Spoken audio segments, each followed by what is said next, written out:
Welcome to Watch Mojo, and today we'll be counting down our picks for the top 10 worst things live service games have done to take your money. For this list, we're looking at the shadiest things the publishers and developers of games as a service titles do to increase their bottom line. Let us know in the comments which ones you don't want to see in future releases. Now, let's guard your credit card. Before we continue, we'll be doing a deep dive on this list's #1 entry over on Mojo Plays, so be sure to check it out once you've finished watching.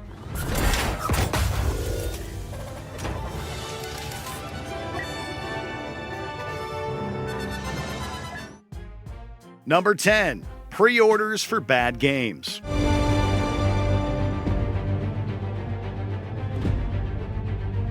It's not often that blockbuster titles actually go out of stock physically, and they never go out of stock digitally. But publishers still want players to pre-order all their games and get them on release. This isn't so bad when a game is highly anticipated and ends up being critically acclaimed. But often, players are duped by the marketing into pre-ordering that turns out to be disappointing games. Pre-ordering can sometimes feel like Russian roulette because of this. And aside from a few in-game bonuses, players can gain very little from pre-ordering and taking the risk that they'll have wasted money on a game that sucks. In Vault 76, our future begins.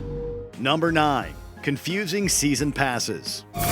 This is your hideout. Buy the Battle Pass to recruit this team of agents. If you absolutely love a game, you might decide to cough up for post-launch content, whether that's additional cosmetics or fully fledged story DLC. And in general, buying a season pass will give you access to all of that, but not always. Some games won't include all the post-launch content in a season pass, while many live service games have numerous season passes that give players access to different things. You can also pre-order editions of games with season passes included, but often, a lot of the content you're paying for doesn't even exist yet. Working out what season pass you need to buy in order to get certain content can be more trouble than it's worth.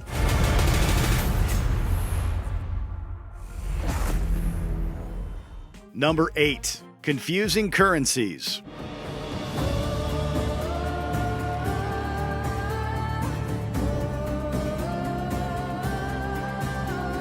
Microtransactions aren't always a bad thing, particularly in free-to-play games where in-game transactions are the only way the game actually makes money. But microtransaction systems are still often unnecessarily complicated, featuring at least 2, if not more, virtual currencies. There's the standard currency that you earn by playing, and there's the premium currency you can sometimes earn by playing, but mostly you're expected to pay real money for. Unfortunately, premium currency is what's relied upon to unlock many of the better items, making the more readily available in-game currency feel worthless by comparison. Grind as hard as you might, if you want the best stuff, you gotta pay.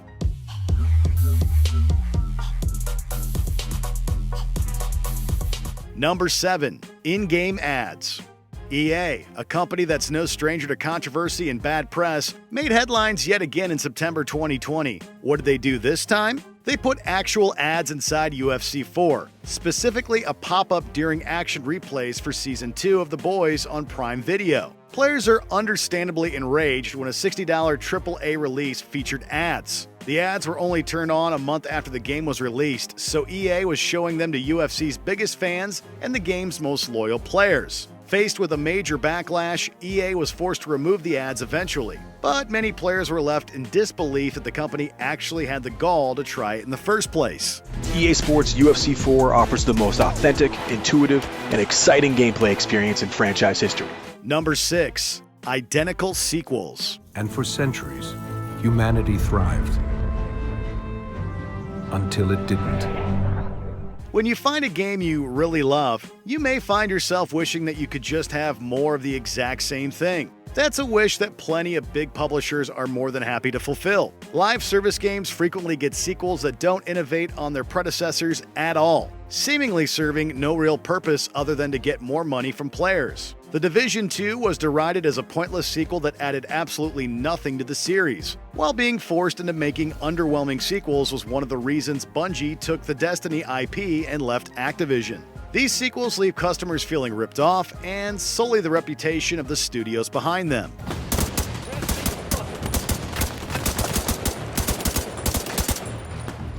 Number 5. Always online. Where am I? While live service games are generally based around robust and fun multiplayer content that you can't experience without an internet connection, many games that do have single-player components have gone the always online route. Ghost Recon Breakpoint forced players to always be online, despite the fact that if you want, you can play the entire game completely alone. There's no solo offline mode. You can even load in without an internet connection. This is bad for players who don't have a high-speed or consistent internet connection, which many people can't help. Why should people miss out on games that have perfectly good single-player gameplay because of this system?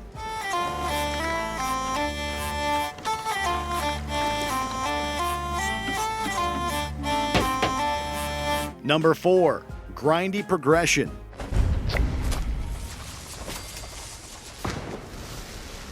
If you don't have the means or the inclination to pay for premium currencies, the only way you can get through these games is by committing to the grind. Jumping in and out of live service games every so often is fun, but to actually get anything that feels worthwhile, you've got to buckle down and start grinding. Nowadays, you're often not rewarded with cosmetics and unique items for playing a game well, but rather just for playing a game a lot. You could be the best player in the world, but if you haven't invested dozens of hours getting the best skins, you'll have nothing to show for it.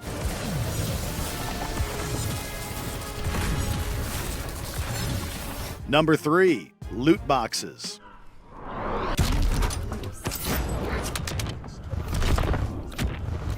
The biggest gaming controversy in recent memory is the addition of loot boxes. You get a virtual pack either through progression or microtransactions, and in that pack is a random assortment of items, some of which you may already have, depending on the game. Many countries have investigated and even legislated against loot boxes on the basis that they're gambling. And not just any old gambling marketed to young kids. Worse than just wanting one particular skin, however, is when loot boxes and other microtransactions give players an actual gameplay advantage. This is completely unfair to anybody who can't or won't pay for loot boxes, and many publishers have been slammed for the practice.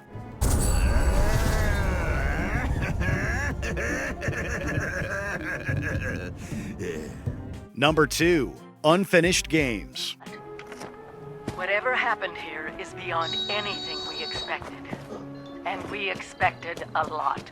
The promise that a live service game will eventually be good is made every time an unfinished game is released to the public for full price. Games like Anthem, Fallout 76, and Sea of Thieves were all empty at best and completely broken at worst when they launched. People shouldn't be encouraged to buy full-price games in the hope that someday, maybe in a few years, that game will be halfway decent to play. And there's no guarantee that will ever actually happen. If developers want honest feedback from early builds of their game, that's why we have alphas and betas. Releasing games in an unplayable state is bad for everybody.